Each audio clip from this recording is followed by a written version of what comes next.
Listo, ya puedes comenzar, ya arreglé lo del Facebook Live. Listo, de una.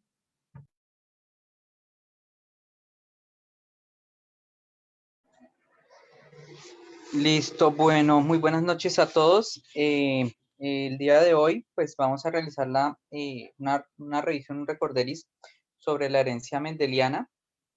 Muchas gracias por la invitación y por pues, vincularme a este proyecto. La revisión pues va a ser bastante sucinta, teniendo en cuenta pues que ya estos son aspectos que se han visto con anterioridad. Vamos pues, a recordar algunas particularidades que pues, son de relevancia y que nos ayudan en la práctica clínica para realizar el abordaje inicial de las patologías que tenemos con sospecha de un patrón de herencia específico. Entonces, perdón un segundito. Ya. La charla va a tener pues básicamente este patrón. Vamos a hablar de los antecedentes, posteriormente vamos a hablar de Mendel como tal, las leyes de Mendel y finalmente la herencia mendeliana. Dentro de los antecedentes que tenemos, pues cabe recordar que no fue Mendel el primero ni el único que habló sobre la herencia y trató de indagar acerca de la forma como se transmitían los caracteres hereditarios o las características puntuales de una generación a otra. La primera referencia que se tiene es de Hipócrates, hacia el siglo IV o V antes de Cristo. Él proponía que la herencia, los caracteres se heredaban de padres a hijos a través de la producción y transmisión de partículas. Él decía que estas partículas provenían de cada parte del cuerpo, tanto de las partes sanas como de las partes afectadas, y que llegaban a un punto donde se condensaban y eran transmitidas a los descendientes. Posteriormente, Aristóteles planteó que existía un semen masculino que se mezclaba con el semen femenino, que se denominaba en ese momento catamenia, y a partir de esta mezcla surgían los individuos. Esta teoría tuvo una vigencia también desde el siglo IV, alrededor quinto antes de Cristo, hasta el siglo XVIII. Ya en el siglo XVIII, Jean-Baptiste Lamarck aprovechó las ventajas que se tenía en ese momento de un novedoso instrumento, el microscopio, a través del cual él inició una serie de observaciones en diferentes tejidos y líquidos humanos. Dentro de esos líquidos pues estaba obviamente el semen, y él identificó en los espermatozoides una figura la cual él asoció a unas características humanas. Él en ese momento pensó que se trataba de un homúnculo, un ser humano preformado, el cual era depositado en la mujer, y la mujer en este caso servía como un elemento de crecimiento. Posteriormente, Joseph Adams hizo una importante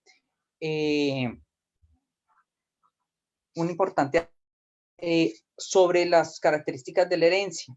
Él dividió básicamente la herencia de dos formas: las características familiares y las características hereditarias.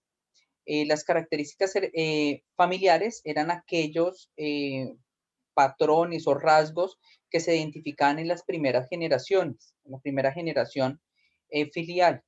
Y las características hereditarias son aquellas que trascendían más de dos generaciones. Asimismo, pues asoció estas características a los desórdenes congénitos que se podían presentar, identificando las características familiares como aquellas que se presentaban, o mejor, los desórdenes familiares, aquellos que se presentaban a edades más tempranas y cuyo desenlace era mucho más fatal que las características o los desórdenes que se presentaban de forma hereditaria, los cuales tenían una expresión más atenuada y no comprometían 100% la vida del individuo. Ya en el siglo XIX, Charles Darwin propuso la hipótesis provisional de la pangénesis. En esta hipótesis, él planteaba que la herencia se transmitía de una generación a otra a partir de unas partículas, como se había mencionado ya en la antigüedad, que él denominó gémulas. Estas gémulas procedían igualmente de cada célula somática, cada una producía una gémula que mutuamente se atraían y formaban cada una de las células germinales. Estas células germinales finalmente se depositaban en un sitio, tanto en hombres como en mujeres, y posteriormente se mezclaban. Sin embargo, pues dejaban algunos vacíos que no lograba explicar. Al mismo tiempo, Gregor Mendel, un monje austriaco, quien pues realizó su doctorado en la Universidad de Viena, un doctorado en ciencias y matemáticas, inició una serie de experimentos en el cual realizó cruces de guisantes. En esta oportunidad, él realizó el análisis de 7 características de estos guisantes. Utilizó el Piscium sativum, es la misma arveja común. En este caso, él estableció primero unas líneas puras y a partir de estas líneas puras comenzó a realizar un cruce de estirpes y seguido a esto realizó un cruce de híbridos. Las características que él evaluó en esa oportunidad fueron las semillas, la flor, la vaina y el tallo. Y en cada uno de estos aspectos tomó condiciones específicas. En las semillas, la forma de las semillas, si era lisa o si era rugosa, el color de las semillas, si los cotiledones eran amarillos o verdes. En el caso de la flor, si la flor era blanca o era violeta o púrpura. Para la vaina de la semilla, evaluó tanto el color como la forma. La forma, si era relleno o era constreñido, el color si era amarillo o verde. Y finalmente para el tallo, evaluó tanto el lugar como la longitud o el tamaño del tallo. El lugar en donde crecían las flores y las vainas, y en el caso del tamaño del tallo, si era un tallo largo o un tallo corto. A partir de estas características, realizó una serie de observaciones. Entonces, como se mencionó previamente, el experimento consistió en realizar unas líneas puras. Estas líneas puras fueron de flores violetas, en este caso, pues tomando esa característica puntual, y de flores blancas. Él lo primero que hizo fue identificar un grupo inicial, una primera generación, y posteriormente cruzó las dos generaciones, tanto la generación parental de violetas como con la generación parental de flores blancas. Y a él en ese momento le produjo una primera generación que denominó F1. Esta generación pues tenía unas características puntuales. Lo que él observó es que los individuos de esa primera generación filial todos eran uniformes. Todos ellos se parecían a uno de los progenitores. Entonces, en este caso, vemos que todos los descendientes de esta primera generación tenían un color púrpura, en el caso de la flor. Lo segundo que observó es que esa característica que pertenecía a uno solo de los progenitores y la característica que pertenecía al otro progenitor desaparecía. De esta forma, él denominó que el carácter que prevalecía en el individuo híbrido, que prevalecía y que se parecía a el padre, al progenitor, denominó esta característica como un carácter dominante. Y la característica que no se manifestaba en esta primera generación de individuos, la denominó un carácter recesivo. Continuando con el experimento, él identificó que se presentaba unos cambios de las características cuando se presentaba un cruce dentro de la población híbrida, dentro de los descendientes híbridos. Entonces él tomó, en este caso, esta primera generación F1 y las cruzó entre sí. Esto dio como resultado que un tercio, tres tercios de los descendientes conservaban la característica filial de esta primera generación F1 y un tercio de ellos conservaba o presentaba nuevamente la característica que había desaparecido en esta primera generación, en la generación F1. Entonces, en este caso, la observación que él realizó es que 3/4 partes de la descendencia mantenían este carácter dominante y 1/4 parte mantenía el carácter o manifestaba el carácter recesivo.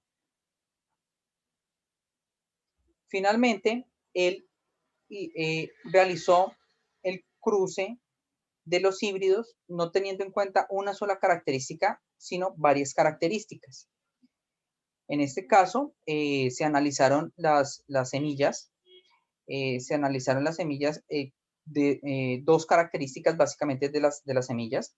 La primera característica fue el color de la semilla, amarillo, y la segunda característica, la superficie, si era lisa o era rugosa. En este caso, él encontró que los distintos caracteres se heredan de forma independiente. Entonces, él pudo encontrar que tenía tanto semillas lisas amarillas como semillas lisas verdes y tenía también semillas rugosas verdes y rugosas amarillas.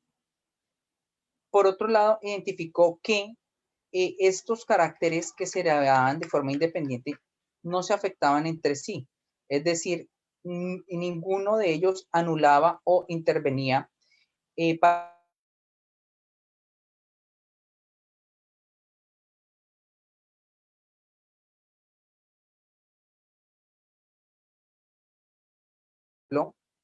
vamos a tomar un ejemplo. Como recordamos todos, las convenciones, las letras en mayúscula representan un carácter dominante y las letras recesivas representan las letras en minúscula representan un carácter recesivo. Entonces vamos a darnos cuenta que todas las semillas que tienen, por ejemplo, las B minúsculas, van a presentar un color verde. La vemos. B minúscula, 2 B minúscula, va a presentar un carácter verde, un carácter de color verde. Y como vemos, siempre que están las dos B minúscula, siempre va a estar el color verde independientemente del otro carácter, independientemente si está lisa o está rugosa, como en el caso de este ejemplo. Y lo mismo va a pasar con las semillas amarillas. Entonces vemos que siempre que haya una A mayúscula, vamos a encontrar un carácter amarillo. Entonces, a partir de estas observaciones, él planteó las 3 leyes que se le atribuyen a él.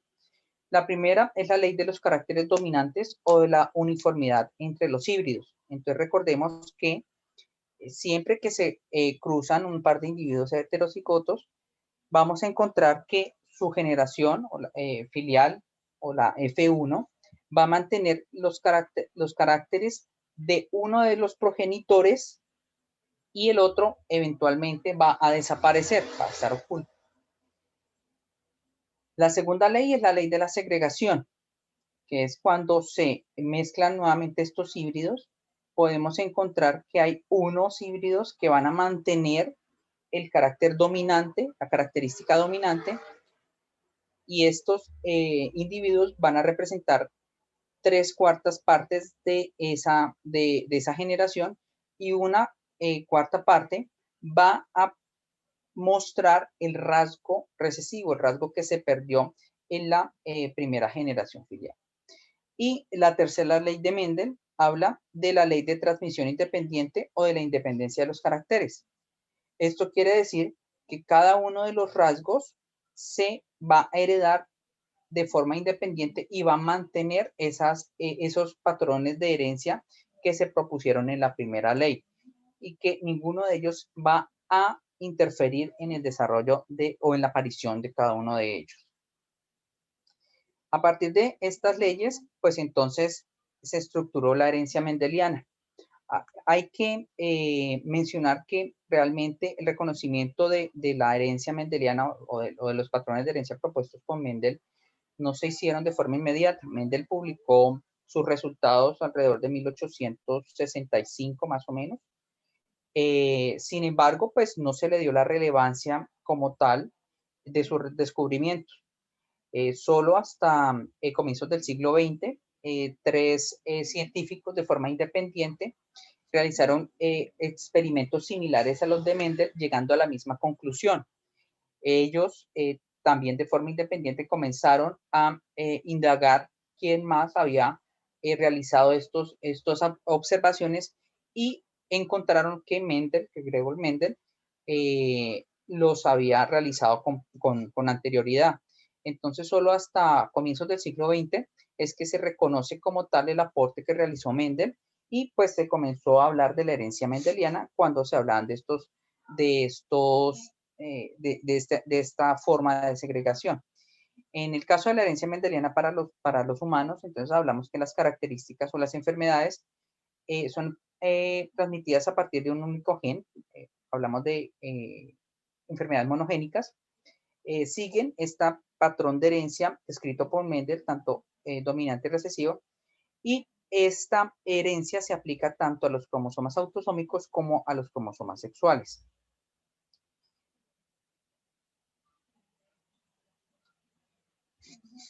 Sin embargo, pues la aplicación o el reconocimiento de que las leyes de Mendel se podían también aplicar a los humanos, tanto a las características físicas, eventualmente, como principalmente a las enfermedades.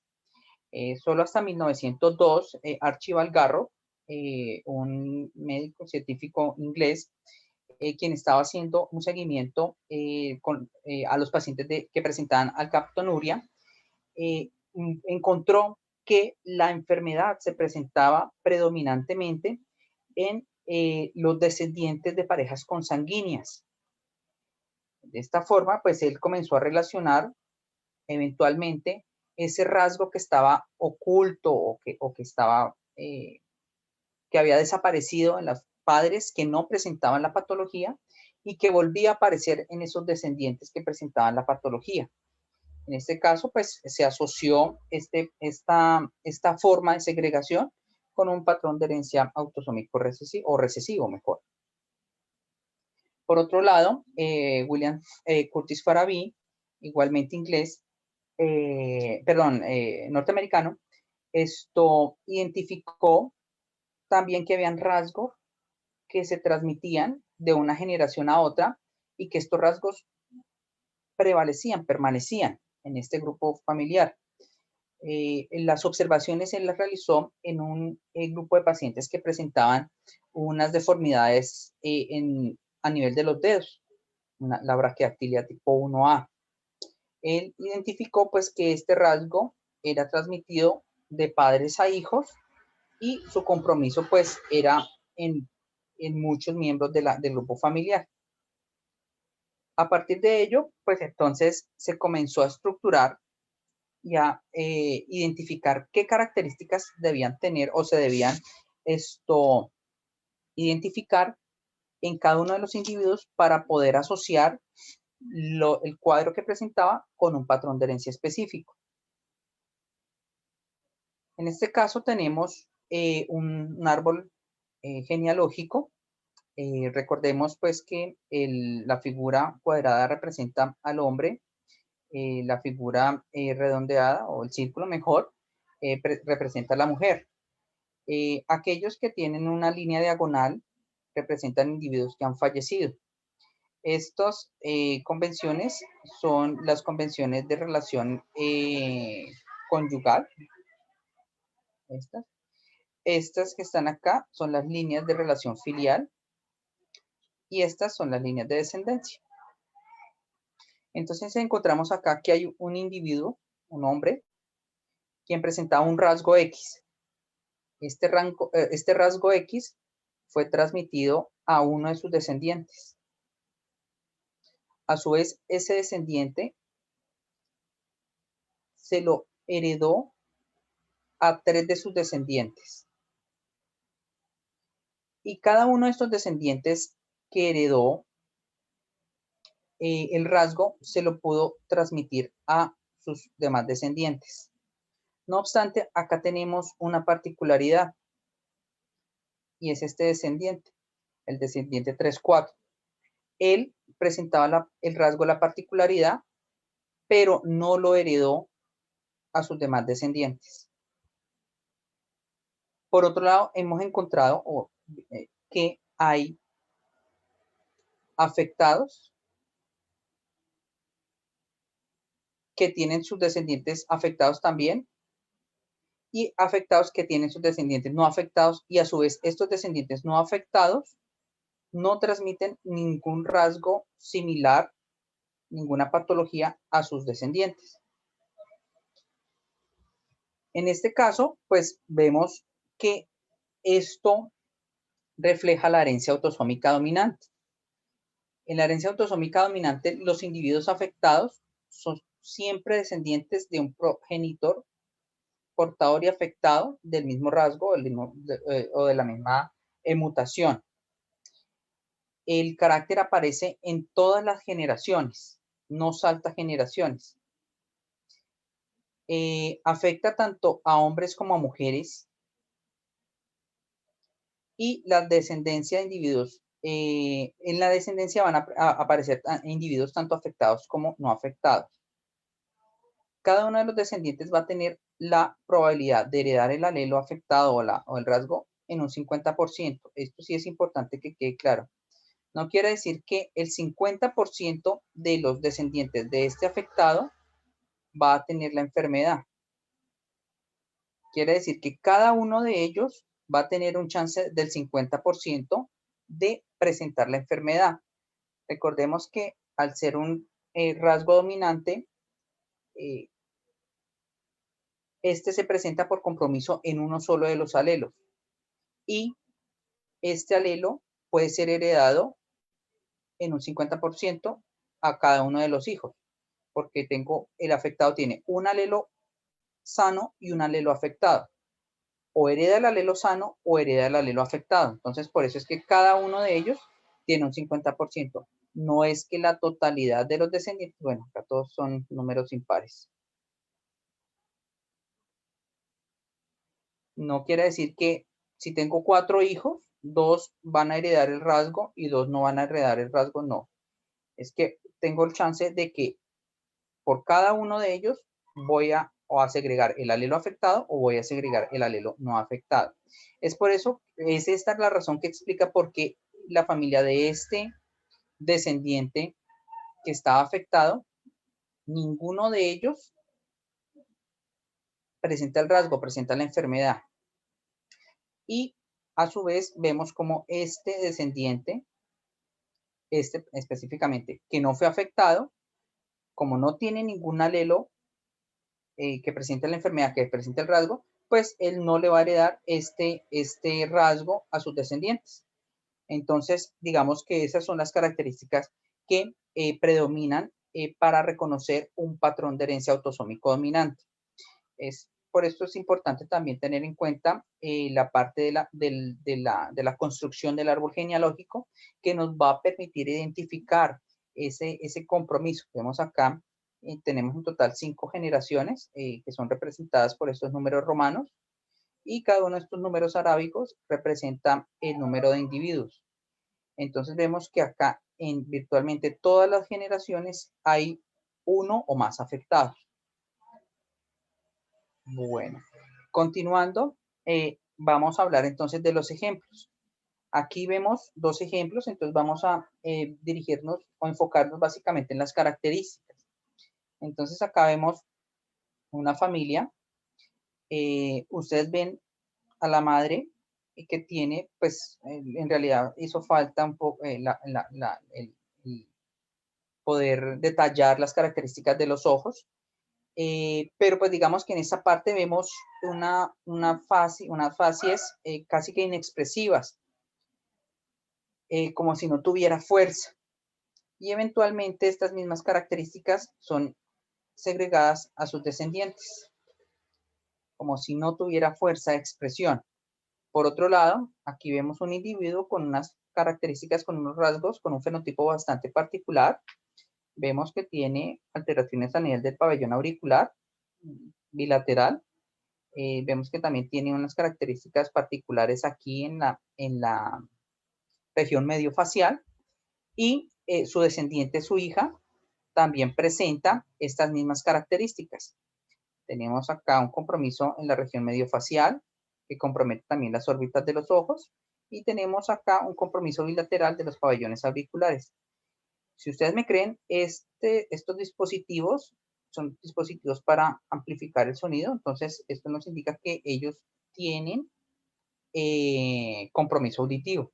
Acá vemos a la madre de esta niña, que pues no tiene ninguna característica similar a la que presenta el padre. Entonces acá vemos que la alteración fue segregada del padre. Como vemos, en cada uno de los dos ejemplos hay un padre que segrega la variante a su hijo, o eventualmente, si lo tomamos al contrario, este hijo afectado provino de uno de sus padres que también está afectado por la misma condición.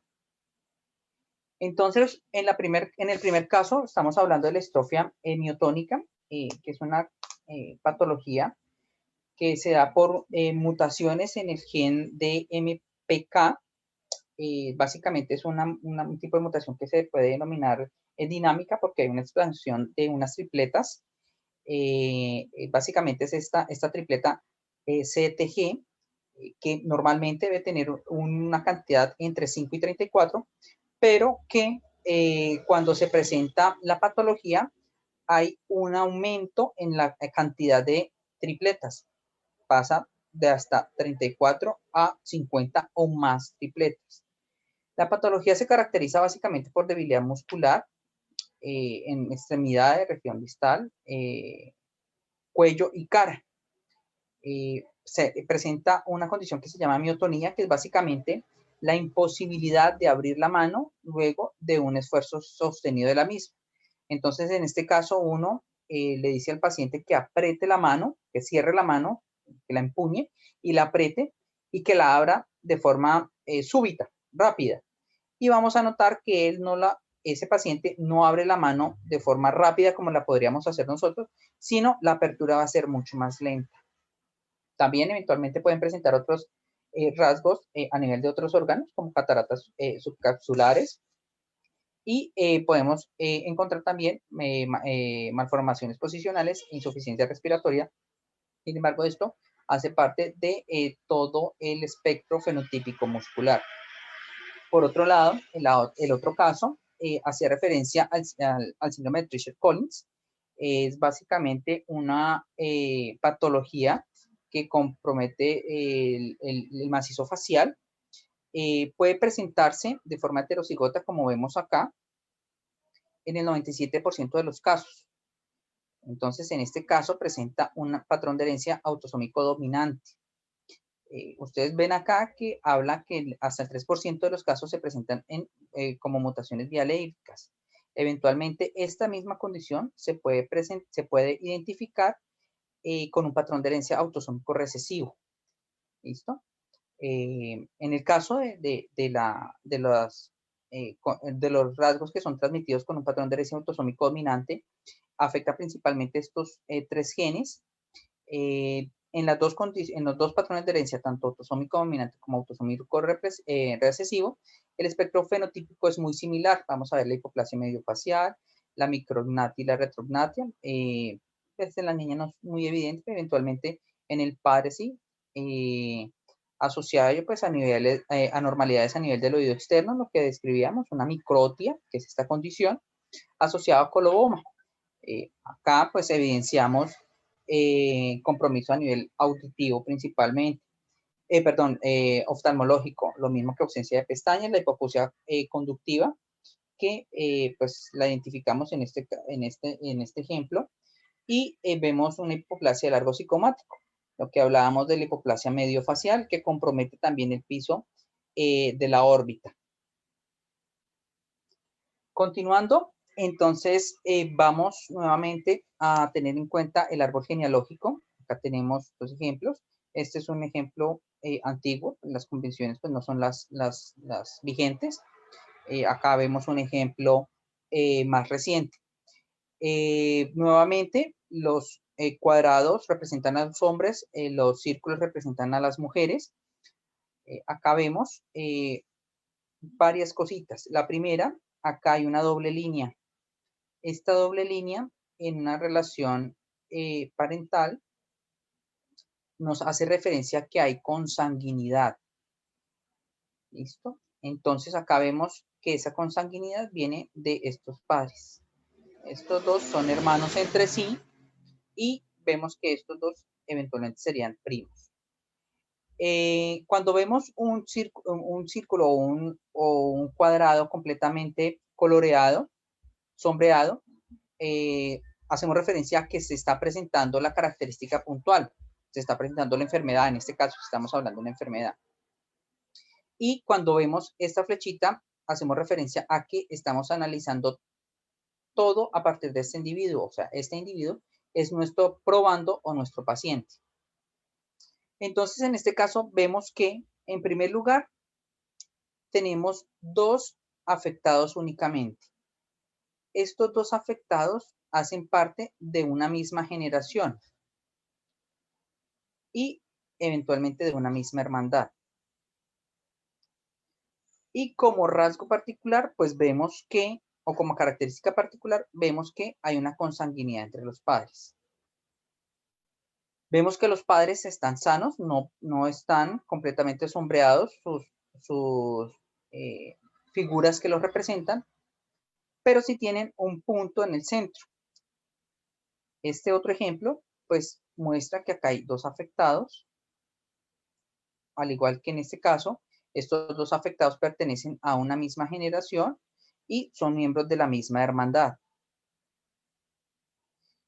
Vemos como los padres no están afectados y vemos como en este caso hay aquí, digamos que no hay un salto generacional, vemos que hay dos generaciones que están comprometidas, pero si hablamos de este con relación a esta generación, vemos que los padres no están comprometidos.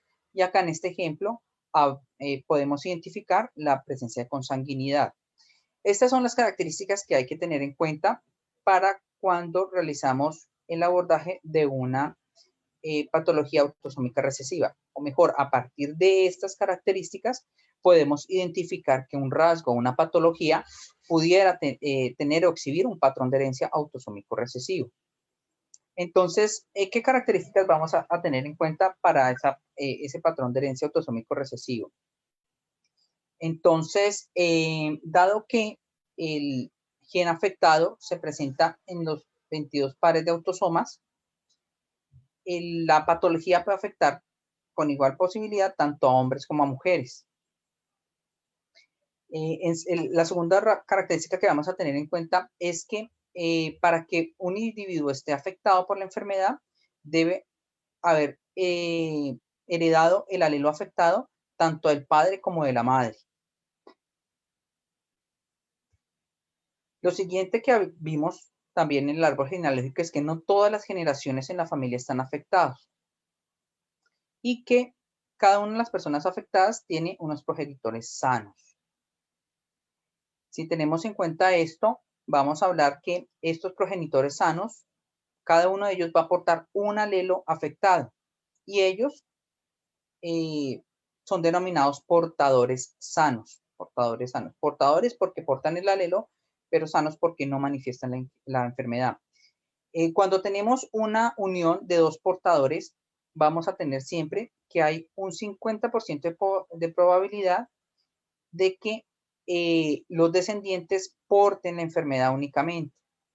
Tenemos un 25% de probabilidad de heredar las dos copias, o sea, un alelo del padre y un alelo de la madre del gen afectado y desarrollar la enfermedad.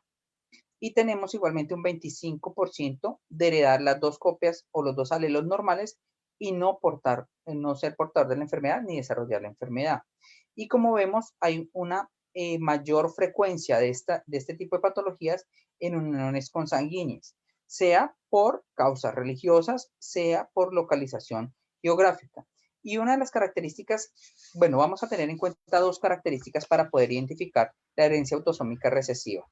La primera, obviamente, pues es la consanguinidad. Esa consanguinidad la podemos identificar, en primer lugar, porque los consultantes o los padres del paciente nos refieren que tienen un parentesco, un vínculo familiar, o eventualmente a través de los apellidos.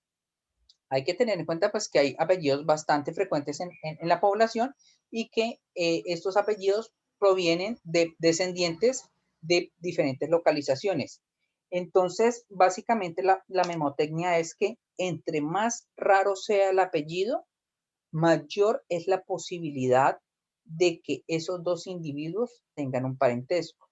Entonces, por ejemplo, el apellido Rodríguez es uno de los apellidos que tiene la mayor frecuencia en el país. Vamos a encontrar Rodríguez en todo, absolutamente todo el país, pero es muy poco probable que una persona con apellido Rodríguez de La Guajira sea familiar de una persona con apellido Rodríguez de Bogotá, salvo que sus descendientes provengan de la misma localización geográfica. Ahora, por ejemplo, si vamos a tomar un apellido raro, no sé, Almonacid, por ejemplo, no es un apellido frecuente, no lo he escuchado sino una o dos veces. Es un apellido que no es frecuente en nuestra población, entonces vamos a encontrar que si hay dos individuos con ese mismo apellido, es probable que tengan algún vínculo familiar. Y la otra característica que vamos a tener en cuenta es la localización geográfica, de dónde proceden estos individuos. Nosotros vamos a encontrar que, por ejemplo, en regiones como Boyacá y Antioquia, por la misma dificultad geográfica, la misma accidentalidad geográfica, o por la misma cercanía en el caso de Boyacá, hay más posibilidad de que los individuos se puedan mezclar entre sí. Entonces, en el caso de Boyacá, vemos que hay muchas ciudades muy cercanas unas de otras y eventualmente pueden tener este intercambio de material genético. Y en el caso de Antioquia, pues con su eh, geografía bastante agreste, hace difícil que los individuos de una región puedan migrar a otras para poder realizar este cruce de información genética y eventualmente ellos se quedan en esa misma región geográfica, entonces pues van a mantener esos rasgos dentro de esa misma localización. Eventualmente acá en el país pues no es frecuente que haya esa consanguinidad basada en la religión, no obstante pues encontramos que hay algunas religiones, eventualmente la judía, que mantiene pues un alto índice de consanguinidad. Entonces, preguntar si esta familia tiene algún tipo de ancestros judíos que pues nos puedan orientar también para identificar el patrón de herencia que esté presentando la patología que estamos estudiando. Acá tenemos dos ejemplos. En este primer ejemplo, pues vemos varios individuos con talla baja, unos rasgos particulares, unos más marcados que en otros, pero pues todos ellos guardan una relación específica. Y acá vemos dos individuos igualmente con unos rasgos particulares, la pigmentación de la piel. Estos son ejemplos de herencias recesivas. Entonces vemos como la mucopolisacaridosis es una entidad que agrupa diferentes tipos. Vale la pena mencionar que en el caso de las mucopolisacaridosis hay una específica que es la mucopolisacaridosis tipo 2 o el síndrome de Hunter, exhibe un patrón de herencia ligado al X recesivo, pero todas las demás exhiben un patrón de herencia autosómico recesivo. Ya más adelante vamos a hablar de los patrones de herencia ligados a X recesivo. pero todos ellos pues van a requerir que sus progenitores posean un alelo afectado y que cada uno de ellos se lo segregue a ellos. El espectro fenotípico que tiene el mucus polisacaridosis pues es bastante amplio, pues tienen algunas características particulares básicas. La primera de ellas pues es talla baja. Esta talla baja es una talla baja desproporcionada. Vemos como acá tenemos un tórax que es bastante largo y algo en tonel, con unas extremidades cortas. Vemos un compromiso esquelético. Si ustedes miran acá, vemos que la niña tiene las manitos como flejadas, los deditos específicamente, mano en garra. Algunos de ellos presentan unos rasgos que son denominados facies toscas, como rasgos bruscos, y eventualmente este no lo presenta tanto, pero sí vemos que eventualmente tiene aquí unas alteraciones a nivel del tórax. Algunos de ellos presentan compromiso oftalmológico y otros presentan compromiso cognitivo. Cada uno de ellos pues va, cada uno de los rasgos fenotípicos pues va de la mano con el tipo de alteración de depósito que se va a presentar y pues obviamente el sustrato que va a afectar esa zona. Por otro lado, el otro ejemplo es el albinismo. El albinismo se da básicamente por mutaciones bialélicas. En el caso del albinismo también tenemos un albinismo ligado a X. En el caso del albinismo, pues vamos a hablar de mutaciones bialélicas en estos genes principalmente. Y pues las características principales de ellos son la hipopigmentación. Hablamos de albinismo oculocutáneo cuando vemos compromiso tanto de los ojos como de la piel y sus anexos. Eventualmente también pueden presentar otras alteraciones, tales como nistagmos y estrabismo asociado a reducción de la agudeza visual. Estas son características propias del albinismo que pues también nos ayudan a caracterizar el cuadro clínico. Pero como mencionamos, los padres de estos chicos van a ser asintomáticos, o sea, no van a presentar ninguna característica, ningún trastorno similares a los de ellos. Continuando, pues acá tenemos otra genealogía. Vamos a ver las particularidades que tiene esta genealogía. Entonces vemos acá que partamos de este que es más pequeño. Acá tenemos una pareja. De esta pareja, la mujer tiene una condición y esta condición es segregada a sus 3 hijos.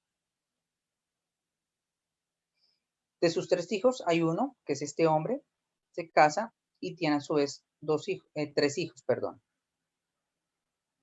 De estos 3 hijos, solo 2 presentan el rasgo.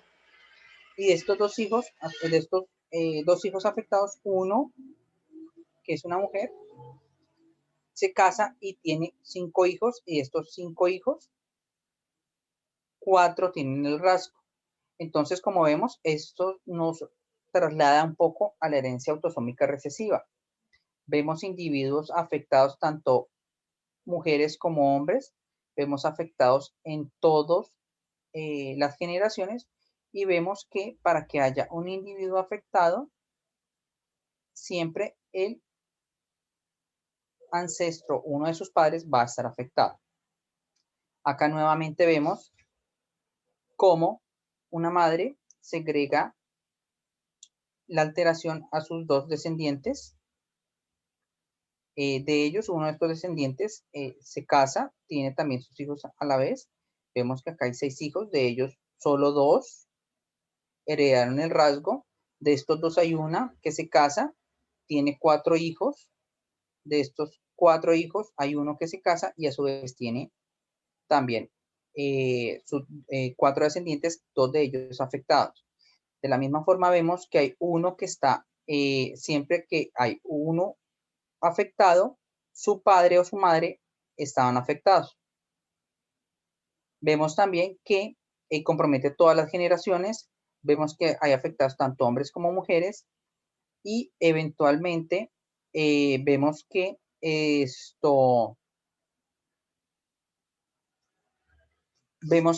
la variante, el rasgo lo pueden segregar también tanto hombres como mujeres. Cuando vemos esto, nos trasladamos inmediatamente a un patrón de herencia autosómico dominante, o sea, es muy parecido al autosómico dominante. Pero, ¿qué llama la atención? ¿Qué puede llamar la atención de estas características? Entonces, vamos a encontrar que estas mismas características las podemos identificar en un patrón de herencia ligado a X dominante. En este caso, todos van a estar comprometidos, tanto hombres como mujeres. Vamos a encontrar afectados en todas las generaciones, pero vamos a encontrar la particularidad. En el caso de que sea la mujer la afectada, ella va a transmitir el rasgo tanto a hombres como a mujeres con una probabilidad del 50%. Recordando pues que la mujer tiene 2X y que en cada uno de los embarazos va a segregar uno, o el bueno o el malo. En el caso de los hombres, el patrón de segregación es diferente. ¿Por qué razón? Nosotros los hombres tenemos un solo cromosoma X y eventualmente ese sería el único que vamos a heredar. Entonces, en este caso, el hombre va a segregar el rasgo únicamente a las mujeres con una probabilidad del 100%. Si regresamos a la genealogía, perdón, vamos a encontrar esa parte. Entonces, si tenemos acá una mujer que está afectada, ella va a heredar el rasgo tanto a mujeres como a hombres. Pero si vemos que es el hombre el afectado, él va a heredar el rasgo únicamente a las mujeres. Como vemos, todos los hombres están sanos, porque nosotros los hombres no heredamos el cromosoma X a los hombres, a nuestros hijos varones, sino heredamos el cromosoma Y. Acá vemos el igual ejemplo, vemos que el que segrega la variante es el hombre, pero las afectadas son únicamente las mujeres. El hombre está sano. ¿Listo? Entonces vamos a ver esa particularidad. Si vemos una familia donde se encuentra todos afectados, tanto hombres como mujeres, en varias generaciones, y encontramos que cuando el afectado es el hombre, solo las mujeres, las hijas, las descendientes de este individuo afectado son las afectadas y los varones no, podemos comenzar a pensar en un patrón de herencia ligado a X dominante. Acá tenemos entonces dos ejemplos de estas características. El primero de ellos es la hipofosfatasia. Es básicamente una patología ósea dada por unas mutaciones en el gen FEX que se encuentra localizado en el cromosoma X. Se caracteriza por talla baja, retraso en el crecimiento, hipomenización, raquitismo en los niños y osteomalacia. Vemos acá cómo están curveados los huesitos. Dolores óseos, calcificaciones en ligamentos, pues esta es una radiografía de un infante, pues no vamos a ver estas condiciones. Y desde el punto de vista bioquímico vamos a ver una disminución del fosfato, una fosfatasa alcalina elevada y una disminución de la vitamina D. Por otro lado, vamos a encontrar también la incontinencia pigmenti, que es una patología con una herencia ligada a X dominante. Hay que tener en cuenta pues que eventualmente lo que principalmente se ve afectados o las que principalmente se ven afectadas son las niñas. Eventualmente para nosotros los varones es letal. En el caso de que nosotros identifiquemos un varón afectado por incontinencia pigmenti, lo más probable es que sea un mosaico que esté presentando también un cromosoma X adicional, perdón. Esta patología pues va a tener básicamente 4 etapas, una etapa de ampollas, una etapa de erupción similar a verrugas, una etapa de hipopigmentación macular y una etapa de hipopigmentación lineal. Además de ello, pues vamos a encontrar que va a presentar lesiones eritematosas, verrucosas. Acá vemos diferentes etapas de la evolución de la patología y vamos a encontrar hipodontia, anodontia y anormalidades en la forma de los dientes. Acá vemos unos dientes cónicos. Además de ello, podemos encontrar alteraciones en la vascularización de la retina y compromiso también a nivel de los anexos cutáneos, alopecia y onicogriposis. Bueno, ya casi para finalizar, entonces encontramos este árbol genealógico. Ya pues las convenciones ya son más familiares, entonces vemos que acá hay mujeres que presentan, que portan un alelo y vemos que los afectados son únicamente hombres. Vemos también que los afectados tienen padres sanos y que eventualmente saltan generaciones. Entonces vemos como acá hay un afectado y 2 generaciones más adelante hay otro afectado. Entonces tenemos particularidades. En primer lugar, solo se comprometen los hombres. En segundo lugar, solo las mujeres son las que heredan el rasgo. Si vemos acá, el hombre no va a heredar ningún rasgo. Y en el caso de este hombre que está afectado, él heredó el rasgo únicamente a las mujeres. Los hombres no están afectados. En este caso estamos hablando de la herencia ligada a X recesivo. En ella los individuos afectados generalmente son descendientes de progenitores sanos, como vemos en la herencia autosómica recesiva. También vemos la particularidad que la familia paterna, todos los individuos son sanos, y en el caso de la familia materna vamos a encontrar afectados, pero esos afectados son varones. ¿Listo? Pueden ser o los mismos hermanos de la madre o eventualmente otros familiares, primos, tíos, etc. Y como mencionamos previamente, los afectados son predominantemente varones. Acá tenemos 2 ejemplos. El primer ejemplo, pues tenemos acá una foto del zar de Rusia con su hijo. Esta es una de las familias, pues, digamos, más conocidas, afectadas por una patología genética. La patología genética, pues, es la hemofilia. La hemofilia, básicamente, pues, es un trastorno de la coagulación que está dado por mutaciones en los genes del factor 8 y del factor 9. Vamos a encontrar que, pues, tiene unos grados de severidad de acuerdo, pues, a la actividad de cada uno de estos factores, y va a presentar una sintomatología: hemartrosis, hematomas en los músculos profundos. Eventualmente es frecuente que una persona, cuando se golpee un músculo, digamos, superficial, se puedan presentar hematomas, pero pues en los músculos profundos no. Entonces vamos a encontrar, por ejemplo, individuos con hematomas en el psoas. En el psoas, pues cuando uno se golpea, espera que no vaya a tener ningún tipo de trauma, pero pues vamos a encontrar acá. Vamos a encontrar también que los individuos, cuando presentan una herida, el sangrado va a ser prolongado, de difícil control. Puede presentar hematurias sin ninguna etiología. En el caso de las mujeres, eventualmente van a presentar metrorragias, y vamos a encontrar también alteraciones a nivel de otros factores asociados a la coagulación, como conteo normal de plaquetas, una PT elevada, principalmente y una PTT normal. El otro ejemplo que tenemos es la distrofia muscular de Duchenne-Becker, que también está dada por mutaciones en el gen de MD, localizado en el cromosoma X, en la región 21.2, 21.1. Esta patología es una patología crónica, progresiva, es una patología muscular que se caracteriza por debilidad muscular simétrica progresiva, más proximal que distal. Podemos encontrar, de acuerdo, pues, a la edad de inicio, podemos hacer un acercamiento a cuál de los 2 tipos de patología puede ser. Si tenemos un desarrollo de la sintomatología antes de los 5 años, lo más probable es que se trate de una distrofia muscular de Duchenne. Y si la patología se presenta alrededor de los 10 años o un poquito antes de los 10 años, puede tratarse de una distrofia muscular de Becker.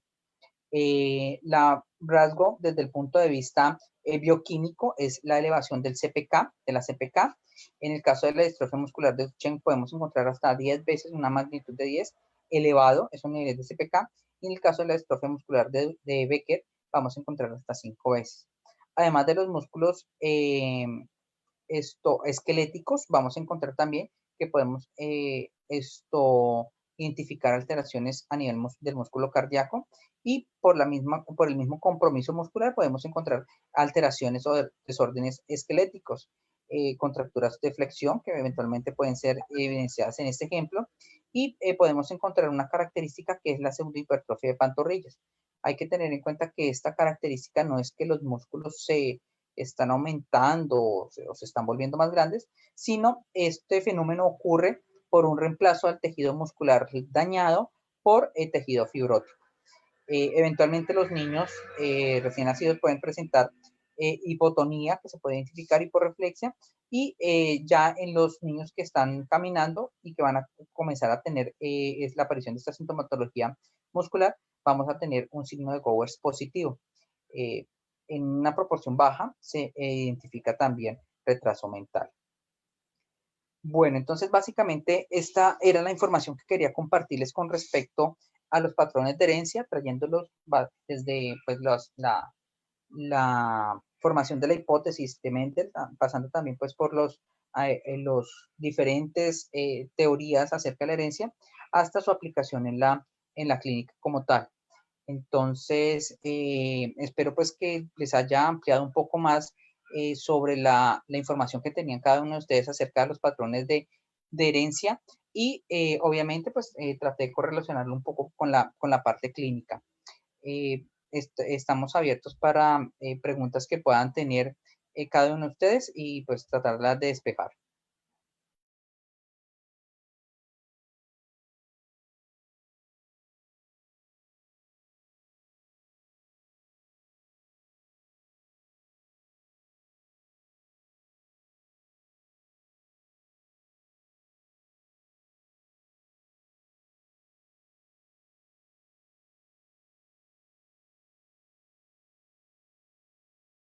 Voy a ver si hay preguntas en el chat o en el live, pero por ahora no veo que hayan preguntas. No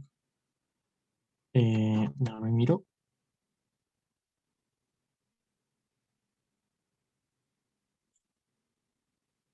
Por ahora en el chat, tanto de Zoom como en el live, no hay preguntas. Muchas gracias, me pareció una charla muy, muy importante, daba que una de las principales herramientas en estas enfermedades es pues el uso de pues hacer un buen árbol genealógico para observar estos patrones de herencia. Eh,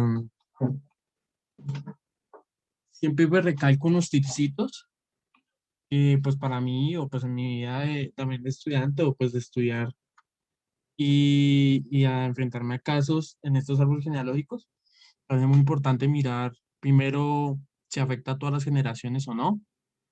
Lo que pues habíamos hablado, o pues se trató en la charla de que si afecta a ambos sexos o no, que eso es muy importante, si salta de una generación a otra, porque eso nos va a, y bueno, y la presencia siempre de consanguinidad, que pues hace más pensar en el autosómico recesivo, como unos tipsitos, porque si uno empieza a ver como esas cosas, ya uno puede ir apuntando hacia qué posible tipo de herencia es.